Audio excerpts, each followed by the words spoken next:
Assalamualaikum warahmatullahi wabarakatuh. Selamat pagi, shalom, om swastiastu, namo buddhaya, salam kebajikan, rahayu. Perkenalkan, saya Nurul Aini Rahmawati sebagai pembicara pertama tim pemerintah. Bapak Ibu dan Juri yang terhormat, mohon izinkan saya untuk mengutarakan beberapa definisi terlebih dahulu mengenai mosi kita pada hari ini, yakni pengembangan robot berbasis AI yang dapat meniru orang-orang terkasih yang telah meninggal dalam hal penampilan, kepribadian, dan tingkah laku. Robot merupakan suatu teknologi yang diciptakan oleh manusia dengan berbagai macam bentuk, berbagai macam pemrograman atau kemampuan berpikir sehingga dapat meringankan pekerjaan-pekerjaan manusia. AI adalah kecerdasan buatan yang diciptakan manusia dengan kemampuan yang hampir setara dengan kecerdasan berpikir manusia pada umumnya. Maka, kesimpulannya, robot berbasis AI adalah robot yang menyerupai manusia dan memiliki kecerdasan yang hampir setara dengan manusia tersebut. Yang kedua, mengenai orang terkasih. Bapak Ibu dan Juri terhormat, seringkali orang terkasih diartikan sebagai orang-orang yang selama ini memiliki ikatan darah dengan kita seperti pasangan, seperti keluarga, orang tua maupun keterikatan rasa batin atau kasih sayang dengan pasangan dan teman-teman atau orang terdekat. Namun ternyata lingkup dari orang terkasih ini sangat luas, Dewan Juri terhormat. Seperti orang-orang yang biasa membantu kita atau meringankan pekerjaan kita sehingga kita pun memiliki ikatan batin dengan mereka, contohnya asisten rumah tangga ataupun babysitter. Oleh karena itu saya sangat setuju pada mosi pada pagi hari ini mengenai pengembangan robot berbasis AI yang dapat meniru orang-orang terkasih yang telah meninggal dalam hal penampilan, kepribadian, dan tingkah laku. Dengan alasan sebagai berikut. Yang pertama, dari sisi kemanusiaan. Robot ini dapat membantu orang yang membutuhkan dalam menjalani hidup saat orang terkasih sudah tiada. Bapak Ibu dan Juri, kita tahu bahwasanya apabila ditinggalkan oleh orang terkasih, tentu saja diri ini akan kehilangan beberapa hal-hal yang sebelumnya ada seperti semangat hidup, lalu rasa kesepian yang tiba-tiba melanda, bahkan kita akan lebih stres karena merasakan tekanan ketika orang terkasih sudah tiada. Pun pula ada worst case yang terjadi seperti percobaan bunuh diri karena alasan ingin menemui orang terkasih. Robot ini justru mampu menggantikan kehadiran orang terkasih sehingga individu yang ditinggalkan dapat merasakan kehadiran orang terkasih bagi mereka sehingga meminimalisir adanya masalah kesehatan mental pada diri manusia. Orang-orang yang menggunakan AI dengan baik sudah pasti orang yang cerdas dan benar-benar mengerti seperti apa dunia kecerdasan buatan.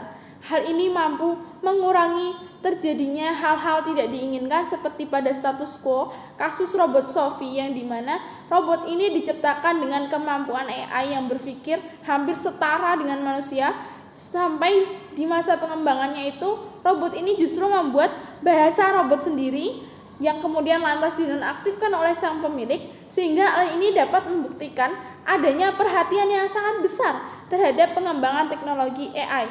Oleh karenanya teknologi ini tuh tidak berbahaya Dewan Juri karena adanya syarat dan ketentuan tertentu dalam mengembangkannya. Pun pula kehadiran robot ini harus dikendalikan oleh orang-orang yang sudah benar-benar mengerti sehingga apapun yang terjadi dan berkembang di robot tersebut dapat terawasi dengan baik oleh ahlinya.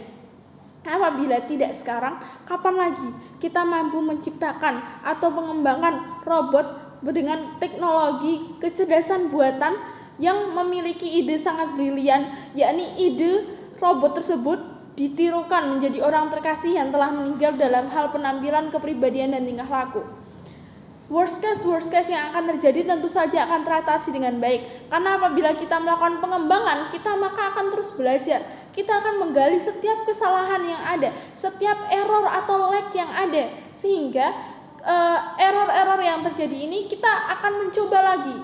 Hal ini kan yang dinamakan dengan proses try and error, sehingga hal ini itu dapat meningkatkan kecerdasan berpikir manusia. Tidak hanya dengan adanya kecerdasan robot lantas manusia kecerdasannya berhenti di situ saja. Tidak, Dewan Juri yang terhormat. Dengan pengembangan ini manusia akan terus berpikir, manusia akan terus mengembangkan dirinya sehingga mampu menciptakan teknologi yang benar-benar baik dan mampu membantu diri mereka sendiri. Seperti yang telah saya katakan, orang terkasih boleh jadi adalah orang-orang yang selalu meringankan pekerjaan kita. dengan bantuan-bantuan. Mungkin kita punya tukang laundry langganan, mungkin kita punya mungkin katakanlah asisten rumah tangga yang sudah merawat kita dari kecil, sehingga ada pekerjaan-pekerjaan yang terbiasa dihandle oleh orang lain yang memang sudah memiliki ikatan rasa kasih sayang karena adanya ikatan batin antar individu ini, hingga orang tersebut merupakan orang terkasih bagi kita yang apabila mereka tiada, justru kehadiran mereka justru akan membuat kita merasa terpontang-panting dengan pekerjaan yang biasa mereka handle. Sedangkan manusia ini agar dapat berkembang, mereka memerlukan fokus yang sangat tinggi. Mereka perlu yang namanya keteraturan dalam bekerja. Mereka perlu yang namanya kedisiplinan dan kekonsistenan. Apabila perkembangan kita terhambat oleh adanya ketiadaan dari orang terkasih yang biasa membantu kita, maka penggunaan robot AI ini bisa menjadi solusi terbaik dalam mengatasi hal-hal tersebut. Penggunaan robot AI ini yang sesuai dengan tingkah laku, yang sesuai dengan kepribadian dan penampilan justru membantu kita dalam meringankan pekerjaan-pekerjaan kita yang terbiasa dihandle oleh orang terkasih tersebut. Apalagi penampilan yang sangat mendukung ini membuat kita justru tidak merasa tergantikan. Malah justru robot AI ini dapat menghadirkan perasaan-perasaan yang lebih menyenangkan ketika orang terkasih telah tiada. Namun bukan berarti melupakan orang terkasih yang sebenarnya. Dan yang ingin saya tegaskan pada pembicaraan pada kali ini, yakni Bapak Ibu dan juri yang terhormat, adanya robot AI ini sangat bagus bagi perkembangan manusia dan ide-ide brilian yang terus ada mengenai peniruan orang-orang terkasih yang telah tiada, namun tetap harus dikendalikan oleh ahli-ahlinya yang memang sudah mengerti tentang dunia kecerdasan buatan, sehingga hal ini dapat teratasi dengan baik. Cukup begitu dari saya. Wassalamualaikum warahmatullahi wabarakatuh.